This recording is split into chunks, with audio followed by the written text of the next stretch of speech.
Okay. Thanks, Susan. Criminal justice has three priority bills, also eight secondary bills, but I'll talk about the three priority ones now. The first one has to do with sentencing enhancements. It's House Bill 1178. Uh, and enhancements to base sentences can add many years in prison, and they're now mandatory in many cases. And it's also mandatory that they be stacked on top of each other. That is not served consecutively. For example, if there is a gun used in a holdup, even by someone else, everybody in the group gets an enhancement of up to 5 years in addition to the base sentence. And if you got three counts of that, it would add up to 15 years. In other words, they're stacked on top of each other. Well, this bill, 1178, provides judicial discretion to assign weapon enhancements to be served concurrently. So that if you had three counts of five, it would be 5 years instead of 15. And we're particularly concerned about this because uh, in the US and in Washington as well, the excessive time in prison, excessive sentences are a major problem because we're using much more, we're signing much more time in prison than most other nations that might be compared with us. As well, there's a problem of racial inequality because historically persons of color have been sentenced, arrested all the way up to sentence, more than their proportion in the population, and reducing this would help them disproportionately. This has passed the House Community Safety Committee, which is its policy committee, 6-3, and it will likely go to the House Appropriations. So it will probably be either there or headed there at the time of Quaker Lobby Day. Our second bill has to do also with sentencing, in this case, resentencing. 1274 is its number. And the situation is that in determining the base sentence or the base length of a sentence, previous convictions can add years to the time served. And a law that was passed a couple of years ago specifies that going forward, certain specified previous convictions as a juvenile would not be counted in determining the length of a sentence. And this bill that's for the House and Senate would make that law retroactive. That is, reduce sentences for persons already incarcerated when that law was passed by not counting the offenses that were committed as a juvenile that are no longer being scored in that sense.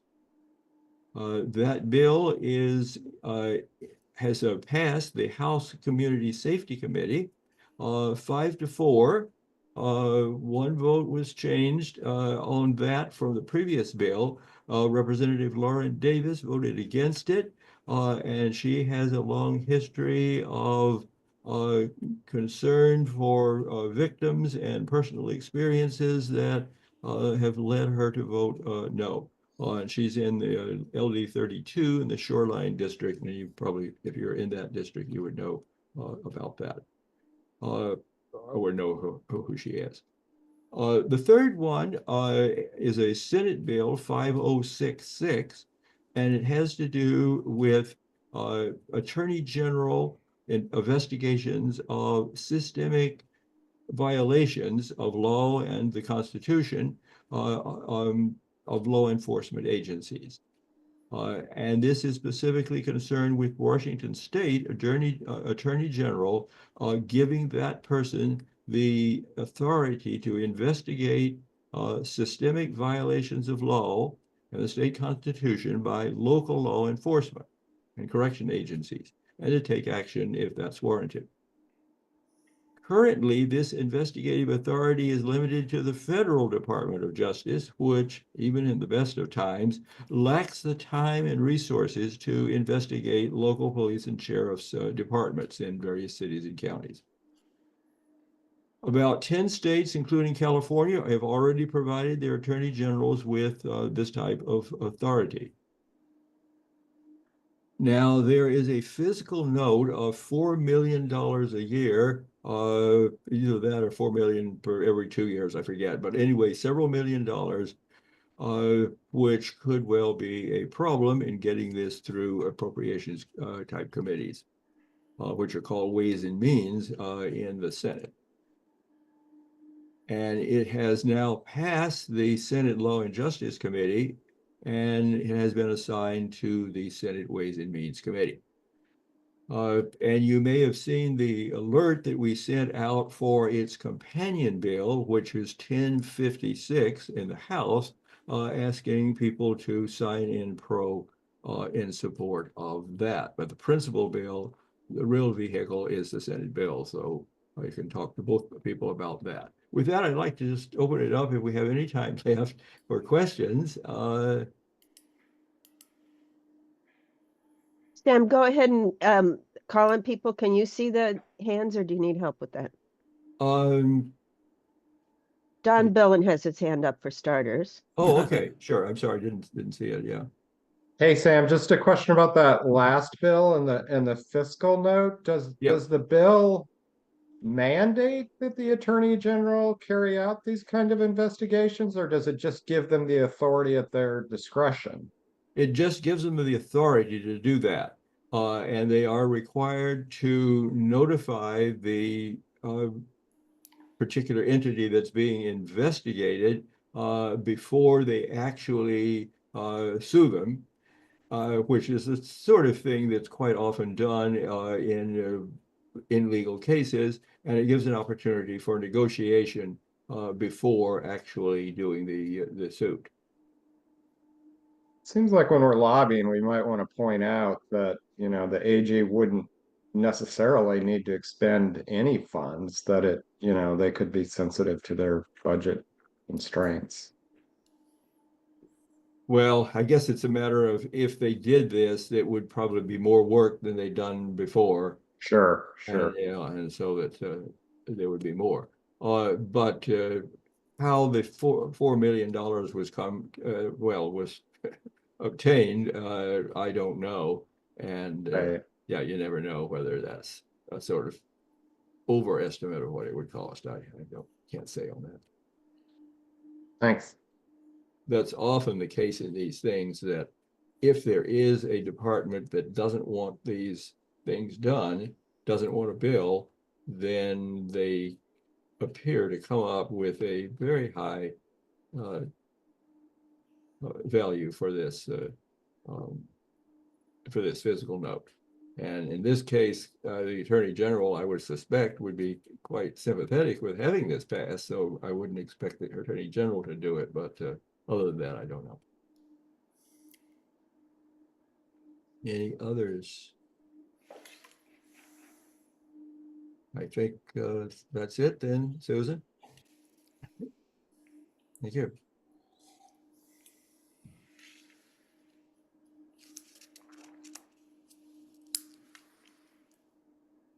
Susan, you're muted if you're, there you go.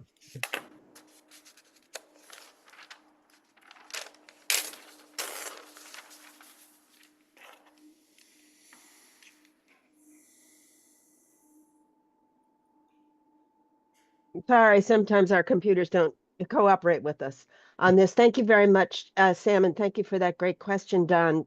There will actually be a Ways and Means hearing coming up, and we may very well want to press on that fiscal note and point out that unless investigations are actually undertaken, that there actually aren't any costs in this. Great question.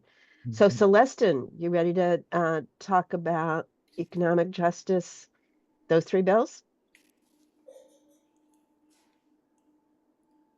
There we go. There we go. Sorry about that. Yeah, it's not cooperating. There I was.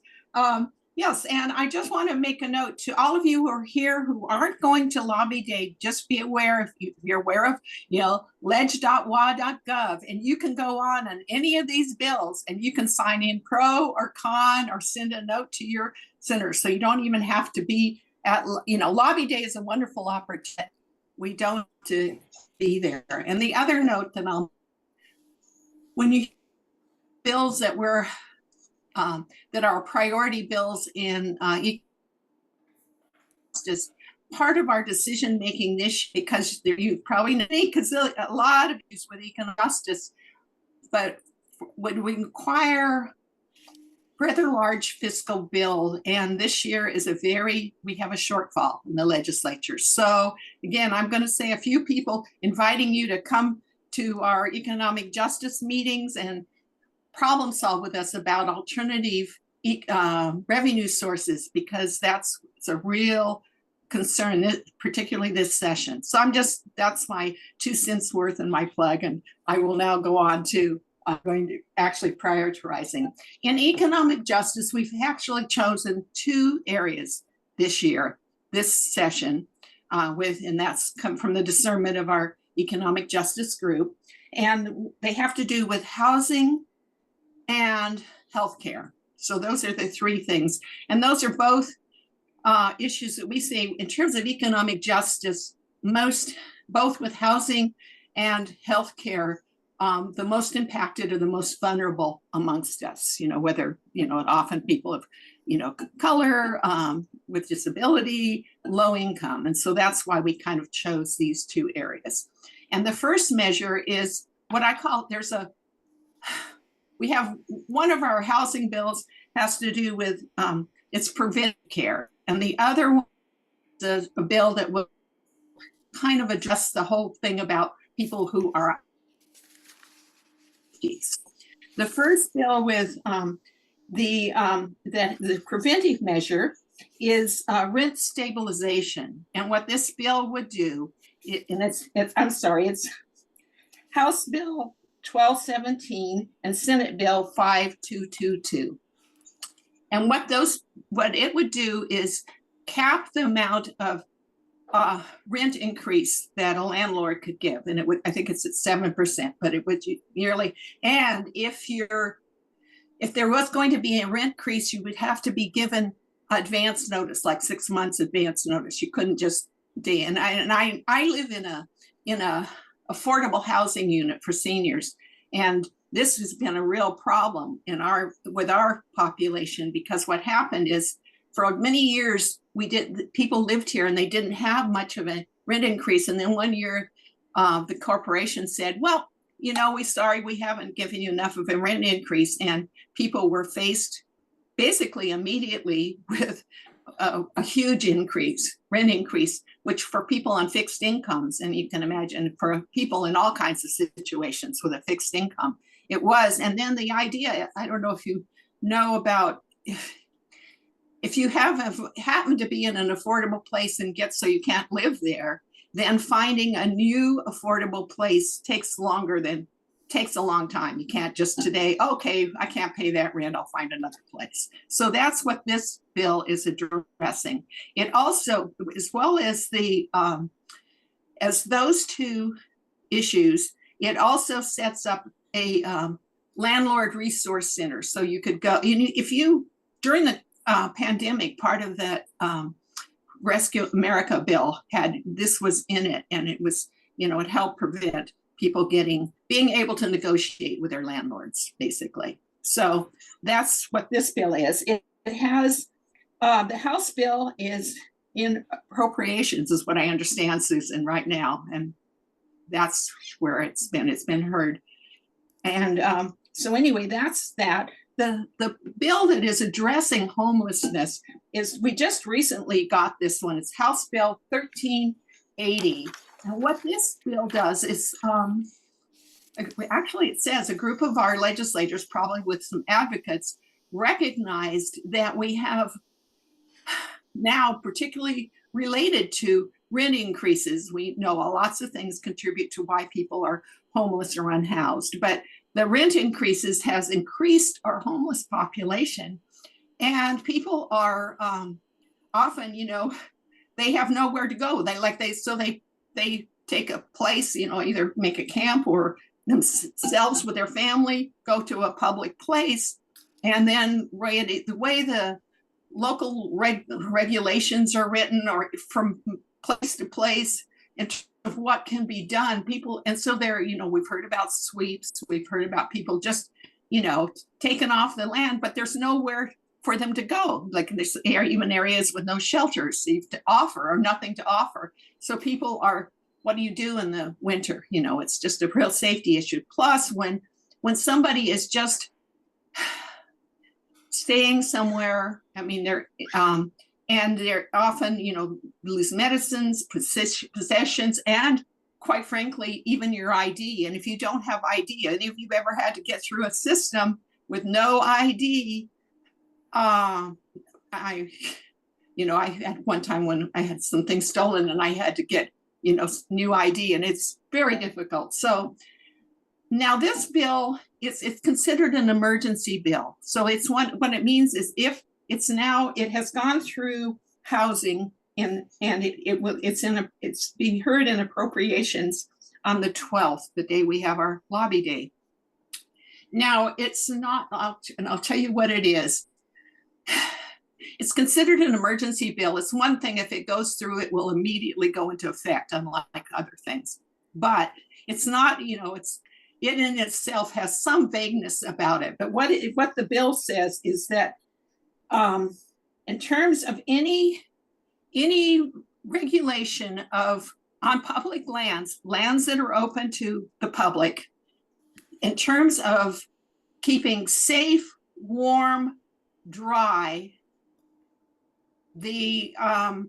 any regulation around that, somebody needing a place to keep safe, warm, and dry, has to be objectionably reasonable. Now, again, I know that's up for interpretation, but at least this is it will standardize somewhat. And also with this legislation, if somebody is on a place and they are thrown off basically by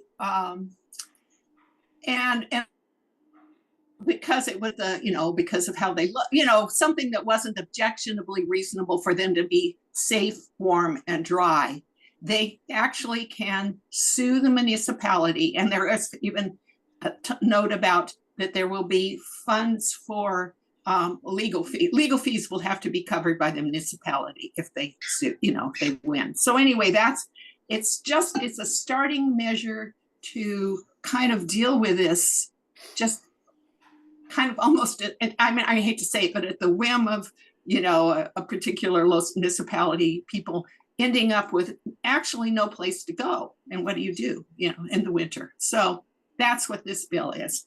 And then the bill that we have to do with healthcare is this is its third go round in our particular house. In the House, and this year it's in the House and the Senate.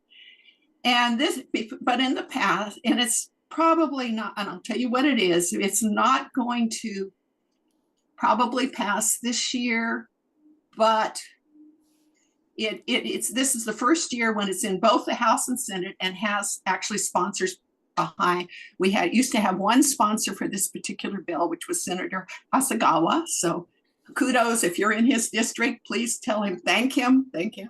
But anyway, what the bill is, you probably know, you've heard a lot about, kind of the difficulties with health insurance, even when people being uninsured, and then even people who have health insurance, often it's managed by, quite frankly, often for-profit corporations and in terms of your deductibles, your co-pays, what your insurance covers is just variable, getting through that maze. And, we all know, I hate to say it, but often private insurance, their job is not to pay, it's to see what they can deny. I hate to say it, I'll just be blunt about that. And so, you probably heard about, single payer, universal health care, either run by the government or by a totally nonprofit corporation agency. And of course, the chances of this happening on the national level right now, and we know in this political climate, ain't going to happen. So what several states, but Washington is one of them, have said, okay, let's create a single payer universal health care plan for the state of Washington alone. And it would be a universal plan that's intended to be comprehensive, cover dental, medical, mental health, and pharmaceutical and drugs. And so, and the bill, the two bills actually are House Bill 1445 and that's Senate bill, and House Bill, our Senate Bill 5233. Again, Senate Bill 1445 and House Bill 5233. And the name of the bill is creating the Healthcare Commission, which is healthcare, and it's currently into neither one of these has. They haven't been referred, they've been read, as they said, had a first reading, but they're in healthcare and wellness in the House and in health and long-term care in the Senate. And what we need, we can't ask you to sign on pro for these. I don't have the fiscal bill because they haven't been actually read in their respective committees. But if you happen to, particularly if you have a senator or a representative that happens to be on either the House Health Care and Wellness Committee or the Senate Health and Long-Term Care Committee, even if you don't, but if you have one of those, we need you to urge them to have it read in their appropriate committee, because that will be the first step for this healthcare commission. And honestly, I'll tell you, because you might say, well, how is this going to be paid for? And it would be paid for because, of course, it'd be nice if we had a particular, our tax structure were different in Washington, but it's not. But actually, the way it's written, the plan is written, is that corporations or businesses would have have a pay tax, and it could be whether they decided to enroll in this or not. They would have a base, and there's a formula for this, about how much they would have to pay, and then people that were employed would have a little taken out of their paycheck. Now, again, healthcare would not be tied to your employment, which has been one of the problems existing. So anyway, that's what those bills are, and we're just really promoting, actually, please, these health and welfare and housing bills, and particularly this healthcare one, because we all know the source of bankruptcy is medical debt, and that's for people insured or not insured. And so it's not going to solve our healthcare crisis, but it would at least be a step towards that. And so anyway, that's what we're promoting. And again, I'm saying, if we are searching in our committee, what are alternative sources of revenue? And if any of you are interested in that area, or know if read anything, or just are interested in any of these, please, we meet on the fourth Thursday of every month at 5:00, and we're meeting virtually. So please, we'd love to have your voices heard too. So anyway, and if anybody has any questions or anything they'd like to ask me, please do. And Susan, Heidi's got a question. Go ahead, Heidi. Hi, Heidi. Yes. Hi, thanks, Celestine. Appreciate it. First, just a quick note that there's a typo in the last line. It says unhorsed instead of unhoused. So I'm sorry. I am so bad. That's all right. Thought you might want to know. But a question about that last bill on the health trust. Are there other states that have a model like this? Actually, right now, there is one state like Vermont. They had something similar in Massachusetts for a while, but what it was, the Massachusetts bill, it turned out being sort of corporate run, what we really would want. There are other states, somebody else has one. There are other states that are interested, which are California. California and Oregon have, their legislatures have expressed interest. And there is a talk about if Washington actually were able to pass this and get a health trust, that and our insurance commissioner, by the way, we have Patty Kuderer, who's our new insurance commissioner, she can't make legislation, but she can really support, and she's going to serve on the commission that exists now to explore this. And we would do compacts with, say, like Oregon, Washington, or Oregon, California, Hawaii. And because if you're creating an insurance plan, the more people you have enrolled, the more likely it is. So there's vision from other states. It has support, just not national support, but it has on the West Coast basically has support. So. Any other questions? So this is such a fascinating area because we go all the way from an emergency bill that if it passes, it will go into effect immediately, to a really long-term issue. It will be it's already a big step forward for the universal health care idea that there are so many co-sponsors and there's two bills. And if there's actually a hearing on either of them, that will be a big positive step for this year. So it kind of illustrates the range of things that we work on in Quaker Voice. There are no more questions for Celeste, and then we're going to turn to Renee for environmental stewardship.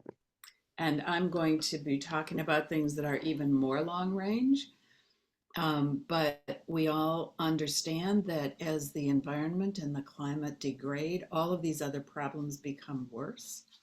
So as people who are able to speak to the long term and the overall issues, I think we need to pay attention to the environmental issues in order to make all the other ones not become exponentially worse. So that's my one of my reasons why I think we really need to focus on this. I also want to say Susan may talk about the task force we're trying to set up. Right now, I think that the human rights issues, LGBTQ, immigration, domestic abuse, reproductive rights, and others are really top of people's mind. And none of our working groups address those directly. So we're hoping to have a task force of Quaker Voice that could address those. So if you're interested, I hope you saw Susan's message about that, and that because there are people responding, but I think that'd be really important so that those of us who are working on the long term can focus on that without being all the time freaked out by our neighbors and friends and ourselves who feel threatened. So we have two priority bills. We have a third that I'll mention. Both of these you've heard about before because we worked on them last year. And one of them we worked on for years and years. The Improving Washington's Solid Waste Management Outcomes was called REWRAP last year, and it was often focusing on plastics. If we don't reduce the landfills, I won't go into the lecture. I'm sure you've seen waste all over. This is a good bill.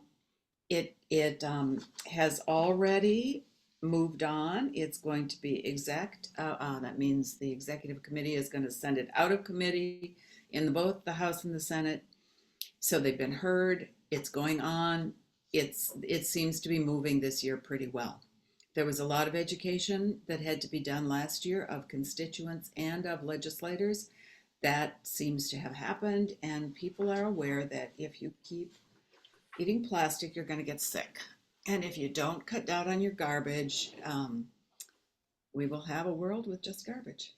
So that is House Bill 1150, Senate Bill 5284. You don't have to remember that because they're on the Quaker Voice website, and we'll be sending you action alerts.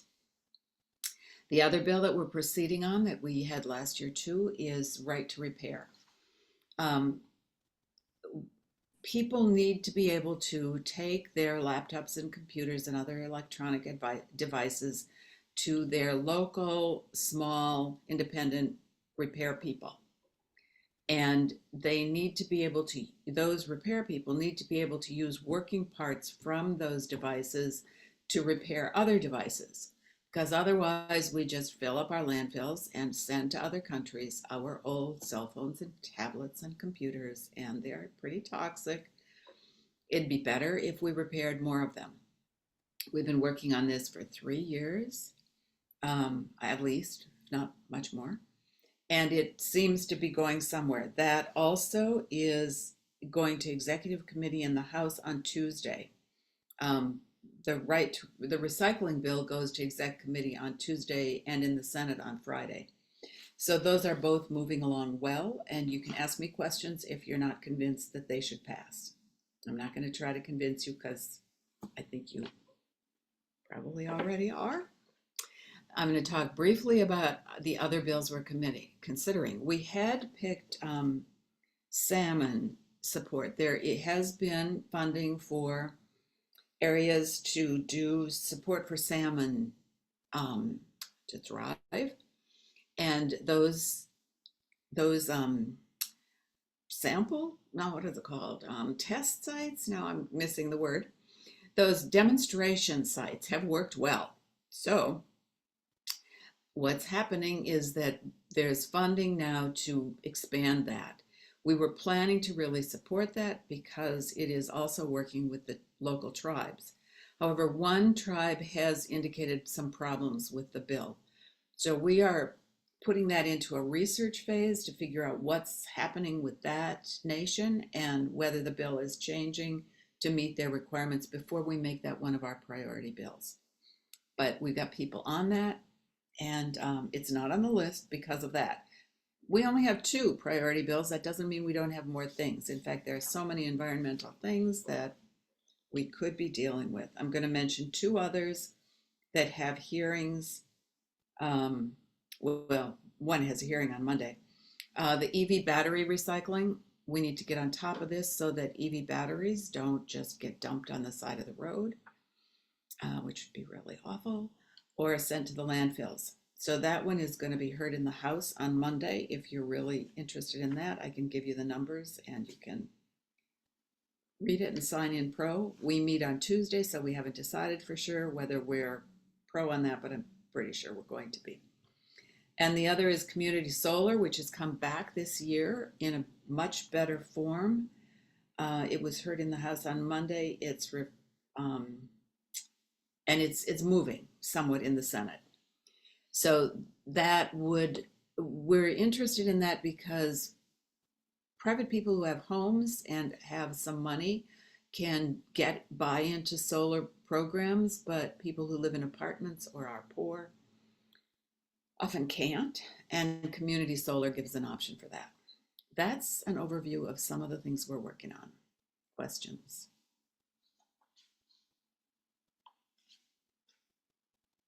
Or comments? June. Hi, thanks, Renee.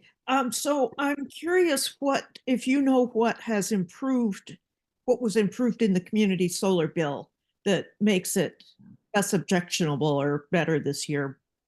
It only applies now to private solar companies, not to private utilities.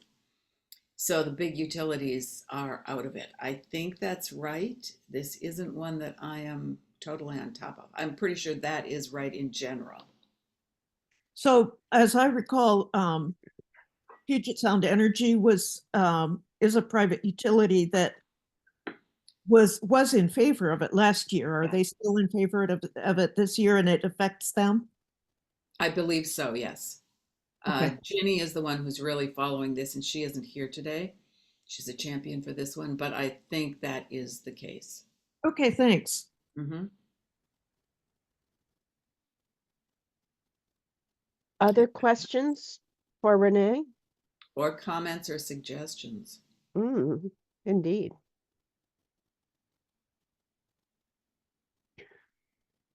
Okay, well, you all really did get the condensed version of this. Then I want to say we got plenty of people here who are not registered for Quaker Lobby Day, which is just fine, needs to match you and where you are. But if you're not on our email list, we'd appreciate it. We'd love to get you on the email list, because then you will get some of our action alerts. You can indicate if you'd like to be on a working group email list, as well as our main email list. And if you go to Quaker Voice WA for Washington.org, there's a button over on the right-hand side where you can sign up for email. You actually have to scroll down that column a ways before you get to the sign up for emails area, but we'd love to have you join that. We try to distribute only a modest amount, and mostly during the legislative session over that channel. But if you'd like to keep up with what we're doing, that would be the main way to do it. And then let's stop to take June's other Yeah, let me, question first, and then I'll come back to the task force. there's a question there about privacy issues for right to repair. Mostly what I've heard is that they are sort of made up issues. Ian Stenfield is our champion on this, that they are, I think they're called red herrings, that the big tech companies make up. They say that you shouldn't let your neighborhood person repair your computer because they might steal some of your information. And the Consumer Protection Agency, I think, did a study on this and found that there were really no issues. So it's been found to not have very many issues. I want to also mention that right to repair and recycling reform are probably not going to have big fiscal notes, which might be one of the reasons they go through. Recycling reform is a producer responsibility bill, so the producers of the packaging and the garbage stuff would have to pay for the lifetime of the products. So it's not the state or the consumers that pay for it, but the producers who pay for it. And that's been really effective in other places. And right to repair does not have a huge fiscal note either. Salmon recovery, I don't know if I said, has been referred to appropriations in the House and Ways and Means in the Senate. So that is really moving quickly. If anybody, I will let you know on Quaker Lobby Day what we found about the One Tribe's objections, but I think it is being negotiated that their area doesn't have to be part of this, but I'm not totally up on that. But if you're really concerned about salmon and native rights, that would be a good one to get informed about right away, since it's moving so quickly. Can Sorry, you repeat the number on that one again? Yeah, that is in the House, it's 1208, in the Senate, 5155, salmon recovery. Yeah. And to be honest, there's nothing to keep anybody here from away from speaking to their legislators about that, in addition to what's on the sheet. But we're trying to be very respectful of any concerns that the tribes And have. Susan, I'm going to fit in one more thing, which is that there's a lot of concern about Climate Commitment Act money being used for other things, because we did manage to defeat that initiative in the last election, and it's one of the few places in Washington state where there is money coming in, and it's supposed to be used for climate commitment things. But going back to my comment about the long term and the short term, when you've got a lot of short term critical issues, it's easy to look at the money that's available for long term fixes and try to take it. But we all know that solving your short term issues and giving away the future is I don't know what the image is. Not so great. So that's another one that we are trying to watch for, is what happens with those monies and how the bills that have been passed are being implemented, like that the acts that try to make it fair for disadvantaged communities actually are working. And I will be quiet now. Any other questions?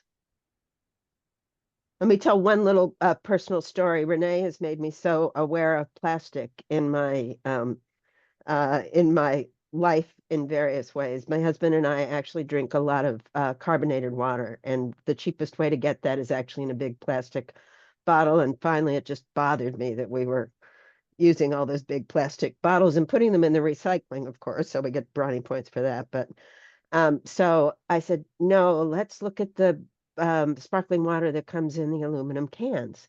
And so we started experimenting with the aluminum cans because I've learned through Quaker Voice that aluminum cans are much more valuable in the recycling stream, and the plastic is worthless to actually a bother.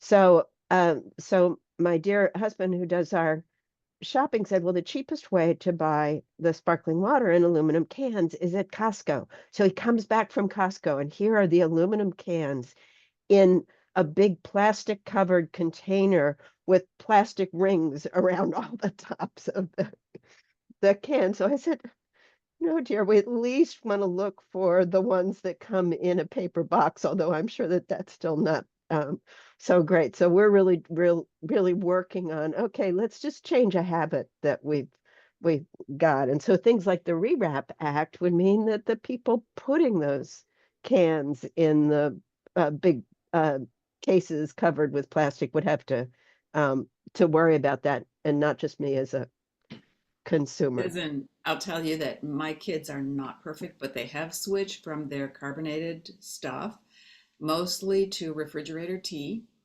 and you can make it in glass bottles, and they actually found they like it just as well as their carbonated drinks. So And we figure just out keep little we steps, just yeah we just keep taking tiny these bits, little tiny bits. steps. Seems really tiny each one, and then when you think about how that adds up even across the people who are on this screen right at the moment, it's rather remarkable. But getting the producers to think about all this would be really great. So let me just close with a few words on our task force on human rights. We really wanted to move quickly to find the things that our state level decision makers are doing that protect human rights for vulnerable populations in the state of Washington. And so we did put out a call for people to join this task force. We're just saying, okay, let's have it in effect for 6 months. We don't know whether it's going to grow up to be a working group or not. But we want to make sure that we are paying attention to that area so that are both speaking up about the positive things that are happening, like are reflected in 1380, that homeless protection bill, and speaking out against the attacks that are being introduced even in our state legislature and various aspects of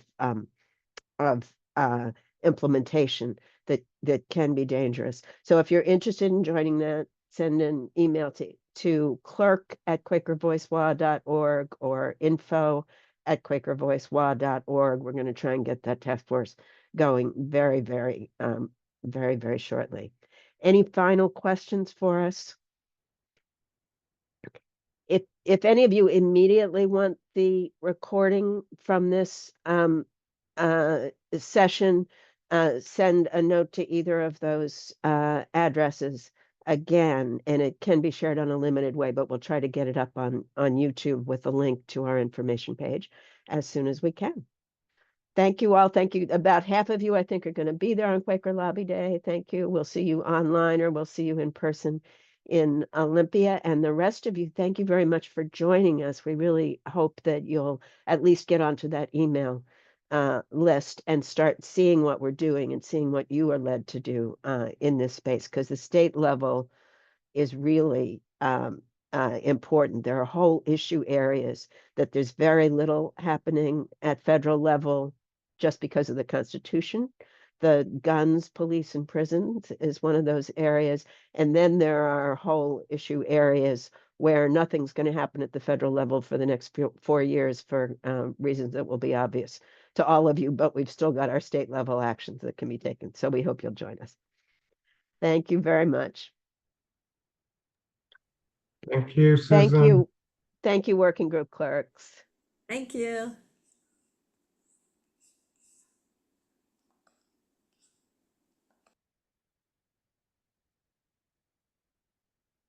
Bye, Sam. Bye, Janet. Bye, Louise. Michelle, I think Michelle just joined us, but Michelle Eastman, let's make sure. I she was gets- actually listening with Jonathan and Rosie, but I had to step into another room, so I was, Okay. yes. All right, Well, great. I got to hear most of it. Okay, great. Michelle, I'm going to turn the recording off now, but nice that you were able to join from wherever.